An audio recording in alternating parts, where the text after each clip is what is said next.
US और Iran के युद्ध के बीच में अब आखिरकार बीच में आएगा Russia.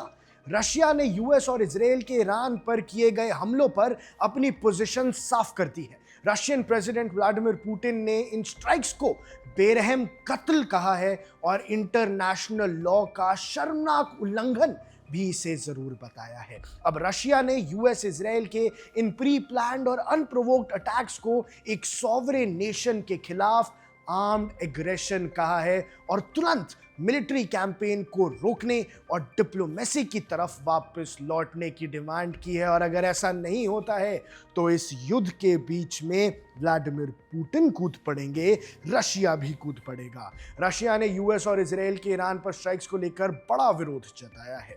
Russian president Vladimir Putin ने कहा है कि ईरान के नेता की हत्या एक बेरहम हत्या है और सभी नैतिक मानकों और अंतर्राष्ट्रीय कानून का शर्मनाक उल्लंघन है। रशिया ने सैटरडे को यूएस और इजराइल के इन एयर स्ट्राइक्स को एक प्री प्लान्ड और unprovoked arm aggression against sovereign and independent UN member state करार दिया।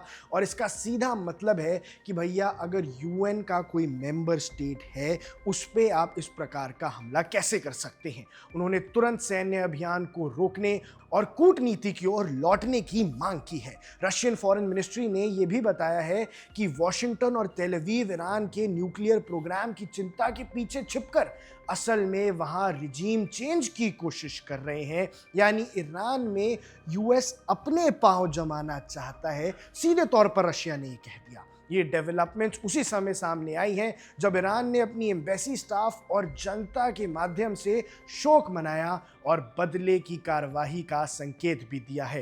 एम्बेसी ने कहा कि यूएसए और इजराइल पूरी तरह जिम्मेदार है और मार्टियर्स के प्योर ब्लड से ईरानियन जनता का रिजॉल्व और मजबूत हो सकता है। यानी ईरान की जनता के अंदर, ईरान की एम्बेसीज के अंदर बदले की भावना जाग गई है और क्योंकि पुतिन ने उन्हें अब भरोसा दे दिया है तो अब ये चिंता की बात है यूनाइटेड स्टेट्स के लिए, इजराइल के लिए और खासकर उन सारे मिडिल ईस्ट देशों के लिए जिनकी यूएस से दोस्ती है और वहां पर यूएस का बेस है। अब यूएस वर्सेस ईरान की एस्केलेटिंग टेंशंस के बीच इजराइल के आईडीएफ हेडक्वार्टर्स पर भी मिसाइल अटैक्स हुए थे।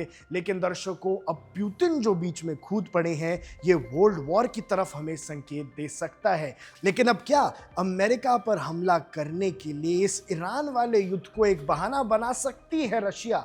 क्योंकि अब दर्शकों, दुनिया दो हिस्सों में बट जाएगी। एक वो हिस्सा जो ईरान के साथ खड़े हैं और रशिया उसमें एक सबसे बड़ा नाम है। सोचो दर्शकों, रशिया चाइना अगर ईरान की तरफ आ जाता है और बाकी वेस्टर्न वर्ल्ड अगर यूएस की तरफ खड़ा रहता है तो ये सीधा संकेत है वर्ल्ड वॉर 3 के। और अब रशिया ने जो अपना रुख साफ कर दिया है तो अमेरिका और ट्रंप भी सोचने पे मजबूर हो गए होंगे कि अगर कहीं ईरान का साथ देने उतर जाती है रशिया और रशिया के साथ चाइना भी अगर आ जाता है तो ये इजराइल और यूएस के लिए एक बड़े खतरे की घंटी है। अब ईरान और इजराइल के युद्ध के बीच में जो भी सारी बड़ी अपडेट्स हैं वो हम आप तक पहुंचाते रहेंगे। आप देख रहे हैं वन इंडिया, मैं हूं आकर्ष कौशिक।